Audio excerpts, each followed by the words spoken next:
مع الاخرين، تبقى لطيف مع الاخرين، لكن في مساحه كده ما بين ان انا اكون لطيف مع الناس وده يكون تاثيره سلبي عليا انا. يا ترى ايه الحدود، ايه المسافه اللي ممكن انا احافظ عليها بحيث ان انا اكون لطيف جدا مع الاخرين او لطيف بس يعني على حسب الحاله، لكن في نفس الوقت ما يبقاش في اي جانب سلبي عليا انا. دكتور احمد علام، استشاري العلاقات الاسريه، اهلا بيك، وجودك معانا على هوا الشرق الاوسط. اهلا بحضرتك يا دكتوره، واهلا بكل الساده المستمعين الشرق الاوسط للغاز على العموم. زي ما قلت كده احنا بنتعامل مع بعض بشكل لطيف، لكن في ساعات بيبقى فيه ممكن اللطف ده يكون بيأذيني انا او بيبقى تأثيره سلبي عليا انا في بعض الاحيان. ايه الحدود اللي انا احطها ما بيني وبين الاخرين بحيث ان انا اكون لطيف معاهم لكن كمان ما اضايقش نفسي؟ هو طبعا حضرتك لمست نقطه ممتازه جدا، وهي حته ان في بعض الناس ما بتعرفش تقول كلمه لا من كتر ما هم لطفاء، فبالتالي ممكن اطغى على حريتي الشخصيه. ممكن حد يسالني اسئله ممكن تكون مثلا في نطاق حياتي الشخصيه او في شخصيتي، فبالتالي اضطر ان انا ارد عليها عشان انا لطيف وعشان انا مش عايز ازعله، مش عايز اكون يعني انسان جاف معاه. ودي طبعا بتبقى احيانا انا مش عايز اتكلم في مثل هذه المواضيع. احيانا بيطلب مني طلبات وانا مش قادر ان انا البيها، ولكن رغم كده عشان ما ازعلش الطرف الاقتصادي اقول له حاضر وطيب واعملها لك، وفعلا يعني اضغط على نفسي عشان اعمل مثل هذه الامور. فبالتالي مهم جدا حته الحدود، ان انا لازم يبقى عندي المساحه الشخصيه بتاعتي ما حدش يتدخل فيها طالما ان انا مش عايز حد يتدخل فيها. لان في ناس احيانا بيسمح لحد او اثنين ان هم يعرفوا كل حاجه عن حياته الشخصيه، دي ما فيهاش مشكله. ولكن اذا كان في بعض الاشخاص انا مش عايزهم يتدخلوا في حياتي الشخصيه او مش عايزهم يعرفوا حاجه، وهو المفروض دول بيبقوا اغلب الاشخاص يعني اللي في حياتنا. طبعا لما حد يسالني بعض الاسئله ممكن اقول له انا بحتفظ ده لنفسي، معلش انا مش بحب اتكلم في الموضوع ده، فبالتالي استخدم مفردات ممكن تكون مش مهينه للطرف القصادي او مش محرجه قوي، ولكن بعرفه ان انا ما اقدرش ان انا اتكلمك في هذا الموضوع.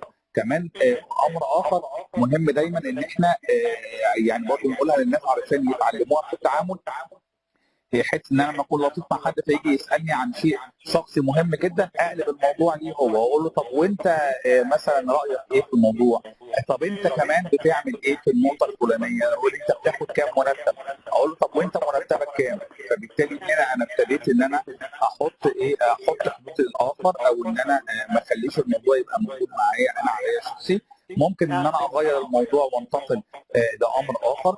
كمان لما يكون مش قادر اعمل شيء اقول انا مش هقدر اعمله. مش لازم ان انا اللطف مش ان انا افضل اضغط على نفسي طول الوقت، فبالتالي اثر على صحتي النفسيه والعضويه. اقول له لا انا مش هقدر، والله انا مش هكون موجود في الوقت ده، معلش انا تعبان وببقى راجع مرهق. فبالتالي دي امور ممكن ان انا احطها، واتكلم برضه بادب وبلطف. مش لازم اصد اللي قدامي بطريقه تقلل منه ولا حاجه، ولكن بالادب واللطف. دكتور احمد، انت بتتكلم على ناس برضو جاهزه للرد، مش ناس ضعيفه قدام الاخرين. لو انا ضعيف قدام الاخرين وفاجئني يعني واحده واحده كده ممكن يتصرف ازاي؟ جاهزيه الرد بتيجي يا دكتوره من حته الخبره في الموضوع.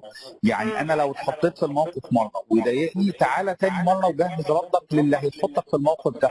لان موقف انا اتحطيت فيه الاول مره طبيعي انا نفسي ممكن اتحطيت في موقف ما بقاش عارف، فاضطر ان انا ارد رد عادي، او ان انا يعني اعمل تصرف بعد كده اندم عليه او ما يعجبنيش اقول يا ريتني ما كنت عملت كده.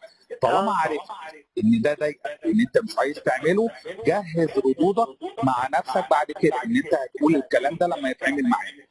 دي حاجه. الحاجه الثانيه احنا بنجهزهم، احنا بنقول لهم اعملوا كذا وكذا وكذا. الساده المستمعين الاعزاء بنقول لهم على طرق يستخدموها زي ما احنا قلنا، طريقه ان انا اسال اللي قدامي نفس السؤال، طريقه ان انا اخرج من الموضوع، طريقه ان انا اعتذر بلطف وبادب.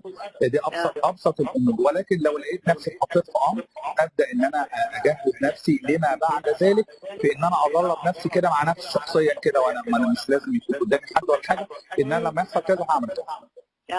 حلوه الموضوع التدريب بتاعي ده يكون عملي اكتر للشخصيات اللي هي تبقى لطيفه بشكل زياده اكتر وما تقدرش تعمل حدود. ان انا الاسئله مثلا اللي ضايقتني احط اجابات او اعيد السيناريو مره ثانيه مثلا على سبيل المثال. انا احب اقول لهم ان احنا نفسنا بندرب نفسنا طول الوقت. لما بكون انا نفسي بتحط في موقف جديد لاول مره، مثلا هطلع محاضره كنت اول مره في حياتي، بروح اجهز نفسي، بروح المكان اللي فيه المحاضره بعد ما الناس تمشي واقف يعني ممكن يبقى معايا صديق ولا حاجه واقف اتكلم قدامه. ممكن ان انا اساسا زي ما قلت لحضرتك لو انا مش بعمل مع نفسي يعني مش هتكلم مع نفسي، ممكن اكلم قدام حد اقول له على فكره النهارده اتضايقت كذا. طب بص لو انت بقى قلت لي كذا انا بص انا هرد الرد الفلاني، هعمل لك كذا. شوف كده اعمل حوار، نعمل كده كونفرسيشن او مناقشه بيننا وبين بعض. احنا كمان بنطبق الكلام ده، يعني مثلا لما بنيجي نعمل دورات للعملاء والبائعين وكده بنحطهم في الموقف، مش بيبقاش فيه بائع ولا عامل حقيقي، ولكن انا بدربه في الموقف ان هو لما يجي له العميل هيتعامل معاه ازاي، طب لو هو اساء التعامل معاه يرد ازاي. فبالتالي التدريبات دي شيء مهم جدا. ليه بقى؟ لان ده بينشط لي عقلي اللاواعي اللي هو اصلا بيبقى ما عندوش الادراك التصرف يتعمل ازاي، فبالتالي لما احطه له خلاص بقى اصبح موجود عندي.